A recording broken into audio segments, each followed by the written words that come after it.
Hello ನಮಸ್ತೆ ಎಲ್ರಿಗೂ. 30 ವರ್ಷದ ನಂತರ ನಿಮ್ಮ ಮುಖದಲ್ಲಿ ಸುಕ್ಕು ಬೀಳ್ತಾ ಇದ್ರೆ ನೀವೇನು ಅನ್ಕೊಂತೀರಾ? ಏಜ್ ಆಗಿ ನಿಮಗೆ ಸುಕ್ಕು ಬೀಳ್ತಾ ಇದೆ ಅಂತ. ಆದರೆ ಖಂಡಿತವಾಗ್ಲೂ ತಪ್ಪು. ನೀವು ಮಾಡುವಂಥ ಕೆಲವೊಂದು ಮಿಸ್ಟೇಕ್ಗಳಿಂದ ನಿಮಗೆ ಸುಕ್ಕು ಅಥವಾ ರಿಂಕಲ್ಸ್ ಬೇಗ ಬೀಳೋದಕ್ಕೆ ಶುರುವಾಗುತ್ತೆ. ಹಾಗಾದರೆ ನೀವು ಏನನ್ನು ಅವಾಯ್ಡ್ ಮಾಡಬೇಕು? ಯಾವ ಮಿಸ್ಟೇಕ್ಗಳನ್ನು ಮಾಡಬಾರ್ದು? 30 ವರ್ಷ ಆದ ನಂತರ ಸುಕ್ಕು ಕಮ್ಮಿ ಆಗಬೇಕು, ಸುಕ್ಕು ಬೀಳಲೇಬಾರ್ದು, ಮುಖ ಯಾವಾಗಲೂ ಯಂಗಾಗಿರಬೇಕು, ಮಕ್ಕಳ ಥರ ಇರಬೇಕು ಅಂತಂದರೆ ಏನು ಮಾಡಬೇಕು? ಈ ವಿಡಿಯೋದಲ್ಲಿ ಕ್ಲೀನಾಗಿ ಎಲ್ಲದನ್ನು ಹೇಳ್ತಾ ಇದ್ದೇನೆ. ವಿಡಿಯೋನ ಪೂರ್ತಿಯಾಗಿ ನೋಡಿ. ತುಂಬ ನಾನು ರಿಸರ್ಚ್ ಮಾಡಿ ಇದ್ರ ಬಗ್ಗೆ ನಿಮಗೆ ಕೆಲವೊಂದು ತುಂಬ ಉಪಯೋಗಕ್ಕೆ ಬರುವಂತಹ ಮಾಹಿತಿಗಳನ್ನು ಶೇರ್ ಮಾಡ್ತಾ ಇದ್ದೇನೆ. ಫಸ್ಟ್ ಏನು ಗೊತ್ತಾ, 30 ವರ್ಷ ಆಯಿತು ಅಥವಾ 35 ವರ್ಷ ಆಯಿತು ಅಂತಂದ ಕೂಡಲೇ ಮುಖದಲ್ಲಿ ಅಥವಾ ಕಣ್ಣಿನ ಕೆಳಗಡೆ ಸುಕ್ಕು ಬೀಳಕ್ಕೆ ಶುರುವಾದರೆ ನಮಗೆ ಟೆನ್ಷನ್ ಶುರುವಾಯಿತು. ನನಗೆ ಏಜ್ ಆಯಿತು, ಅದಕ್ಕೋಸ್ಕರ ಇದು ರಿಂಕಲ್ಸ್ ಬೀಳ್ತಾ ಇದೆ, ಸುಕ್ಕು ಬೀಳ್ತಾ ಇದೆ ಅಂತ. ತಪ್ಪು. 30 ವರ್ಷ ನಂತರ ಕೂಡ ನಮ್ಮ ಮುಖ ಯಂಗಾಗಿರ್ಬೋದು ಅಥವಾ ಮಕ್ಕಳ ಥರ ಇರೋ ಥರ ನಾವು ನೋಡ್ಕೋಬೋದು. ಏನು ಮಾಡಬೇಕು ಅಂತಂದರೆ, ಕೆಲವೊಂದು ತಪ್ಪುಗಳನ್ನು ಸ್ಕಿನ್ ಕೇರ್ ಬಗ್ಗೆ ನಾವನ್ನ ಮಾಡಬಾರ್ದು. ಹಾಗಾದರೆ ಏನು ಮಾಡಲೇಬಾರ್ದು? ಒಂದೇನು ಗೊತ್ತಾ, ಮಲಗೋಕ್ಕಿಂತ ಮುಂಚೆ ನೀವು ದಿನ ಮಾಯ್ಶ್ಚರೈಸರ್ ಅಪ್ಲೈ ಮಾಡೋದನ್ನು ತಪ್ಪಿಸಬಾರ್ದು. ಯಾವುದೇ ಕಾರಣಕ್ಕೆ ತಪ್ಪಿಸಬಾರ್ದು. 30 ವರ್ಷದ ನಂತರ ಮಾಯ್ಶ್ಚರೈಸರ್ ನಮ್ಮ ಸ್ಕಿನ್ಗೆ ತುಂಬ ಮುಖ್ಯವಾಗಿ ಬೇಕು. ಯಾಕಂತಂದರೆ ನಮ್ಮ ಸ್ಕಿನ್ ಹೈಡ್ರೇಟ್ ಆಗಿರಬೇಕು, ನೀರಿನಂಶ ಎಣ್ಣೆ ಅಂಶ ಬ್ಯಾಲೆನ್ಸ್ಡ್ ಆಗಿರಬೇಕು, ಸ್ಕಿನ್ ಸಾಫ್ಟ್ ಆಗಿರಬೇಕು, ಎಲ್ಲ ಪೋಷಕಾಂಶಗಳು ಸಿಗಬೇಕು, ಹೆಲ್ದಿಯಾಗಿರಬೇಕು, ಫೈನ್ ಲೈನ್ಸ್ ಬೀಳಬಾರ್ದು ಅಂತಂದರೆ ತುಂಬ ಮುಖ್ಯ ಏನು ಅಂತಂದರೆ ನಮ್ಮ ಸ್ಕಿನ್ನನ್ನು ನಾವು ಮಾಯ್ಶ್ಚರೈಸ್ ಮಾಡ್ಕೊಳ್ಳೋದು. ಮಾಯ್ಶ್ಚರೈಸರ್ ಅಂಶ ಸ್ಕಿನ್ನಲ್ಲಿ ಕಮ್ಮಿ ಆಯಿತು, ಸ್ಕಿನ್ ಹೈಡ್ರೇಟ್ ಆಗಿಲ್ಲ ಅಂತಂದರೆ ಸುಕ್ಕು ಬೀಳೋದು ಶುರುವಾಗುತ್ತೆ, ಫೈನ್ ಲೈನ್ಸ್ ಬೀಳೋದು ಶುರುವಾಗುತ್ತೆ. ನಿಮ್ಮ ಮುಖ ಮಕ್ಕಳ ಥರ ಇರಬೇಕು ಅಂತಂದರೆ ಪ್ರತಿದಿನ ದಿನಕ್ಕೊಂದ್ಸರಿ ಅಥವಾ 2 ಸರಿ ಮಾಯ್ಶ್ಚರೈಸರನ್ನು ಅಪ್ಲೈ ಮಾಡೋದನ್ನು ಸ್ಟಾಪ್ ಮಾಡಬೇಡಿ. ಯಾವುದೇ ಕಾರಣಕ್ಕೆ ತಪ್ಪಿಸಬೇಡಿ. ಯಾವ ಮಾಯ್ಶ್ಚರೈಸರ್ ತುಂಬ ಬೆಸ್ಟ್? ನಿಮಗೆ ಕೆಲವೊಂದು ನಾರ್ಮಲ್ ನಿಮ್ಮ ಸ್ಕಿನ್ಗೆ ಸೂಟ್ ಆಗುವಂಥ ಯಾವುದೇ ಬೆಸ್ಟ್ ಮಾಯ್ಶ್ಚರೈಸರನ್ನು ನೀವು ಉಪಯೋಗ ಮಾಡ್ಬೋದು.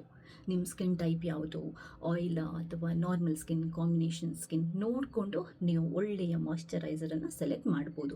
ಅಥವಾ 30 ವರ್ಷ 35 ವರ್ಷದ ನಂತರ ಹಾಕೋದಕ್ಕೇ ಆ್ಯಂಟಿ ಏಜಿಂಗ್ ಮಾಯ್ಶ್ಚರೈಸರ್ ಬರುತ್ತೆ.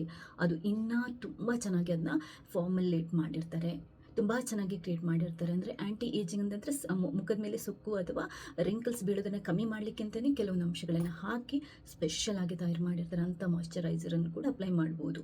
ಸೆರಾವಿ ಅವ್ರದ್ದು ಮಾಯ್ಶ್ಚರೈಸರ್ ತುಂಬ ಚೆನ್ನಾಗಿದೆ. ಆ್ಯಂಟಿ ಏಜಿಂಗ್ ಮಾಯ್ಶ್ಚರೈಸರ್ ಅಂತ ಬರುತ್ತೆ, ಅದು ತುಂಬ ಚೆನ್ನಾಗಿದೆ. ಹಾಗೆಯೇ ನ್ಯೂಟ್ರೋಜನ್ ಅವ್ರದ್ದು ಮಾಯ್ಶ್ಚರೈಸರ್ ಕೂಡ ತುಂಬ ಚೆನ್ನಾಗಿರುತ್ತೆ. ನಿಮಗೆ ಕೆಲವೊಂದು ಅತ್ಯುತ್ತಮವಾಗಿರುವಂಥ ಮಾಯ್ಶ್ಚರೈಸರ್ದು ಲಿಂಕ್ ಬೇಕು ಅಂತಂದರೆ ಈ ವಿಡಿಯೋದಲ್ಲಿ ಹಾಕಿರ್ತೇನೆ. ನಿಮ್ಮ ಸ್ಕಿನ್ ಟೈಪ್ಗೆ ಯಾವುದು ಸೂಟ್ ಆಗುತ್ತೆ ನೀವು ಅದನ್ನ ನೋಡಿಕೊಂಡು ಸೆಲೆಕ್ಟ್ ಮಾಡ್ಬೋದು. ನಿಮಗೇನಾದರೂ ಡೌಟ್ ಇದ್ದರೆ ಈ ವಿಡಿಯೋದಲ್ಲಿ ಮೆಸೇಜ್ ಮಾಡಿ, ನಾನು ನಿಮಗೆ ರಿಪ್ಲೈ ಮಾಡ್ತೀನಿ.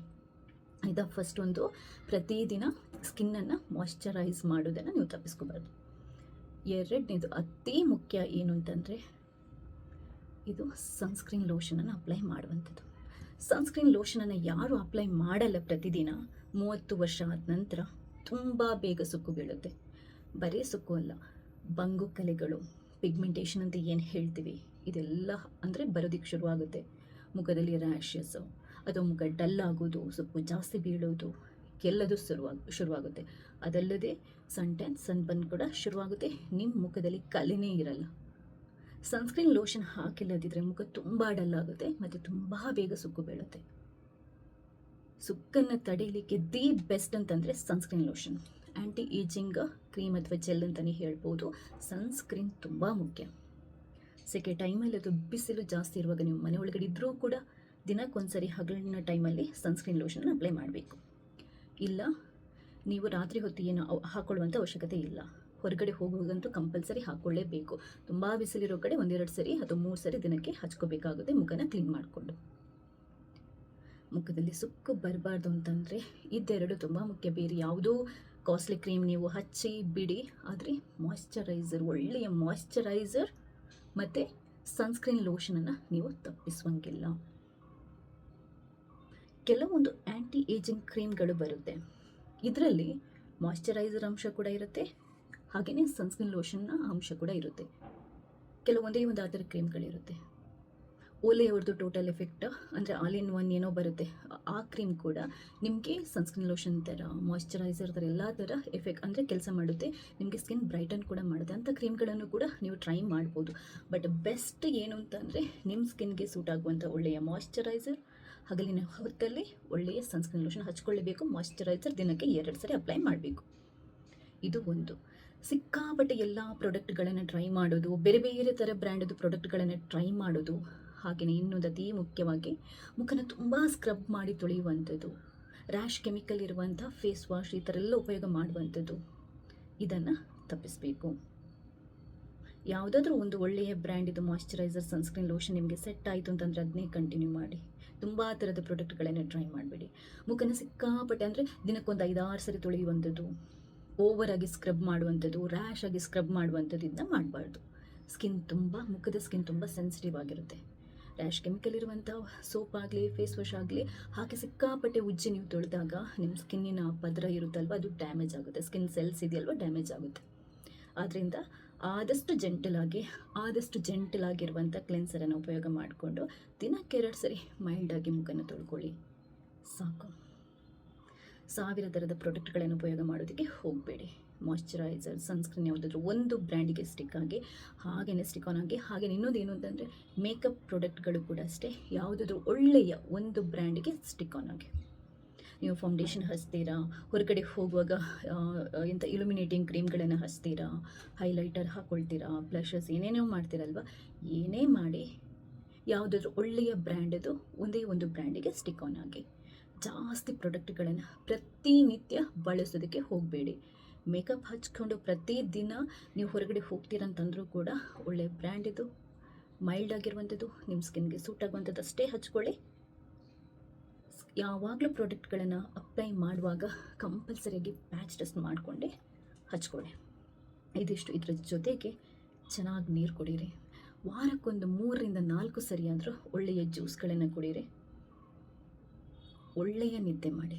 ನಿಮ್ಮ ಸ್ಕಿನ್ ಗ್ಲೋ ಇರಬೇಕು, ನ್ಯಾಚುರಲಿ ಏನೂ ಕಷ್ಟಪಡೋದು ಅಂತಂದರೆ ಒಳ್ಳೆಯ ನಿದ್ದೆ ಮಾಡಿದ್ರೆ ಸಾಕು. ದಿನಕ್ಕೆ 7-8 ಗಂಟೆ ಕಣ್ಣು ತುಂಬ ನಿದ್ದೆ ಮಾಡಿದರೆ ಆಟೋಮೆಟಿಕ್ಕಾಗಿ ಸ್ಕಿನ್ ನಿದ್ದೆಯಲ್ಲಿ ರಿಪೇರ್ ಆಗುತ್ತೆ, ಸ್ಕಿನ್ ಬ್ಯೂಟಿಫುಲ್ ಆಗುತ್ತೆ, ಸ್ಕಿನ್ ಗ್ಲೋ ಆಗುತ್ತೆ. ದಿನಕ್ಕೆ ಅರ್ಧ ಗಂಟೆ ಎಕ್ಸಸೈಸ್ ಮಾಡಿ. ಇದು ಕೂಡ ನಿಮ್ಮ ಸ್ಕಿನ್ನನ್ನು ಡಿಟಾಕ್ಸಿಫೈ ಮಾಡೋದಕ್ಕೆ ತುಂಬ ಒಳ್ಳೆಯದು. ಬೆವರಿನ ಮೂಲಕ ನಮ್ಮ ಸ್ಕಿನ್ನಲ್ಲಿರುವಂಥ ಟಾಕ್ಸಿನ್ಸ್ ಅಂಶ ಇದೆಯಲ್ವ, ಅದು ಹೊರಗಡೆ ಹೋಗುತ್ತೆ, ಸ್ಕಿನ್ ಕ್ಲಿಯರ್ ಆಗುತ್ತೆ. ದಿನಕ್ಕೆ ಅರ್ಧ ಗಂಟೆ ನೀವು ಎಕ್ಸಸೈಸ್ ಮಾಡಿದರೂ ಸಾಕು, ಮುಖ ಫ್ರೆಶ್ ಆಗಿರುತ್ತೆ, ಯಂಗ್ ಆಗಿರುತ್ತೆ, ಗ್ಲೋಯಿಂಗ್ ಇರುತ್ತೆ. ಇನ್ನೊಂದು ಅದ್ಭುತವಾಗಿರುವಂಥ ಫೇಸ್ ಪ್ಯಾಕ್ ಬಗ್ಗೆ ಹೇಳ್ತೀನಿ, ನ್ಯಾಚುರಲ್ ಆಗಿ ಮನೆಯಲ್ಲೇ ಟ್ರೈ ಮಾಡುವಂಥದ್ದು. ಅದು ಏನು ಅಂತಂದರೆ ಸ್ಕಿನ್ ನಿಮ್ಮದು ಯಾವಾಗಲೂ ಹೆಂಗಿರಬೇಕು ಅಂತಂದರೆ, ಸ್ವಲ್ಪ ಪ್ಯೂರ್ ಆಗಿರುವಂಥ ಅಲ್ವೇರಾ ಜೆಲ್ ಇದೆಯಲ್ವ, ಅದಕ್ಕೆ ಒಂದು ಸ್ವಲ್ಪ ಜೇನುತುಪ್ಪನ ಸೇರಿಸಿ ಅಥವಾ ಖಾಲಿ ಅಲೋವೆರಾ ಜೆಲ್ ಬೇಕಾದರೂ ಸಾಕು, ಮುಖಕ್ಕೆ ಹಚ್ಚಿ ಒಂದು 15-20 ನಿಮಿಷ ಬಿಟ್ಟು ತೊಳ್ಕೊಳ್ಳಿ. ವಾರಕ್ಕೊಂದು 3-4 ಸರಿ ಥರ ಮಾಡಿದರೆ ಸಾಕು, ಸ್ಕಿನ್ ಯಂಗ್ ಆಗಿರುತ್ತೆ. ಯಾಕಂತಂದರೆ ಅಲೋವೆರಾ ಜೆಲ್ ಮತ್ತು ನಿಮಗೆ ಜೇನುತುಪ್ಪ ಇದೆಯಲ್ವ, ಸ್ಕಿನ್ನನ್ನು ಟೈಟನ್ ಮಾಡುತ್ತೆ, ಹೈಡ್ರೇಟ್ ಮಾಡುತ್ತೆ, ಸ್ಕಿನ್ಗೆ ಗ್ಲೋ ಕೊಡುತ್ತೆ, ಸ್ಕಿನ್ನನ್ನು ಸಾಫ್ಟ್ ಮತ್ತು ಸ್ಮೂತಾಗಿ ಮಾಡುತ್ತೆ. ಇದು ವಾರಕ್ಕೊಂದು 2-3 ಸರಿ ಮಾಡಿದರೆ ಸಾಕು. ಅಲೋವೆರಾ ಜೆಲ್ ಎಲ್ಲ ಟೈಪ್ ಆಫ್ ಸ್ಕಿನ್ ಅವರಿಗೂ ತುಂಬ ಸೇಫ್. ಜೇನುತುಪ್ಪ ಕೂಡ ಅಷ್ಟೇ, ಆದರೆ ಪ್ಯೂರ್ ಆಗಿರೋದನ್ನೇ ಉಪಯೋಗ ಮಾಡಬೇಕು. ಜೇನುತುಪ್ಪ ನೀವು ಸೇರಿಸಿಲ್ಲದಿದ್ರೂ ಪರವಾಗಿಲ್ಲ, ಕೇವಲ ಅಲೋವೆರಾ ಜೆಲ್ಲಿಂದ ಮುಖಕ್ಕೆ ಹಚ್ಕೊಂಡು 15-20 ನಿಮಿಷ ಬಿಟ್ಟು ಬೇಕಾದರೂ ವಾರದಲ್ಲಿ 3-4 ಸರಿ ಮಾಡ್ಬೋದು. ಇದು ಕೂಡ ಸ್ಕಿನ್ನನ್ನು ಸಾಫ್ಟಾಗಿಡೋದಕ್ಕೆ, ಯಂಗ್ ಆಗಿಡೋದಕ್ಕೆ ತುಂಬ ಅಂತಂದರೆ ತುಂಬ ಸಹಕಾರಿ. ನಂದಂತೂ ಮೋಸ್ಟ್ ಬ್ಯೂಟಿ ಪ್ರಾಡಕ್ಟ್ ಅಥವಾ ನ್ಯಾಚುರಲ್ ಇಂಗ್ರೀಡಿಯೆಂಟ್ಸ್ಗಳಲ್ಲಿ ತುಂಬ ಫೇವ್ರೆಟ್ ಪ್ರಾಡಕ್ಟ್ ಅಂತಂದರೆ ಅದು ಅಲೋವೆರಾ ಜೆಲ್ ಮತ್ತು ರೈಸ್ ವಾಟರ್. ರೆಗ್ಯುಲರ್ ಆಗಿ ನಾನು ಉಪಯೋಗ ಮಾಡ್ತಾನೆ ಇರ್ತೇನೆ.